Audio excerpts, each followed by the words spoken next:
Hi everyone, welcome back to our channel. Today I am going to explain three very common words in English. If, only, and wish. They look simple but they have very different meanings, so let's make them super easy. First, if for real possibilities. We use if to talk about things that can really happen. For example, if it rains, I will stay home.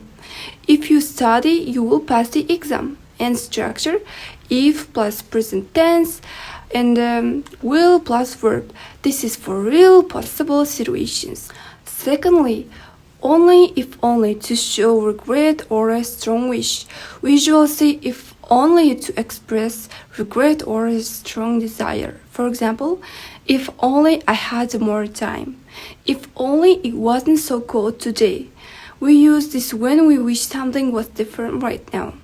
And the last one is wish. For unreal and for impossible situations. We use wish when reality is different from what we want. A wish plus past simple, it's unreal now. For example, I wish I knew English better. This means I don't know it will now. Wish plus past perfect, it's regret about the past. I wish I had woken up earlier. And wish plus old, it's something annoys us. I wish he would stop talking. And for the end, let's make a quick comparison. If means a real possibility.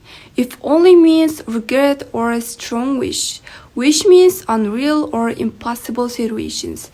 And that's it for our today's mini lesson. If you found it helpful, don't forget to like, comment, and subscribe. See you in the next video.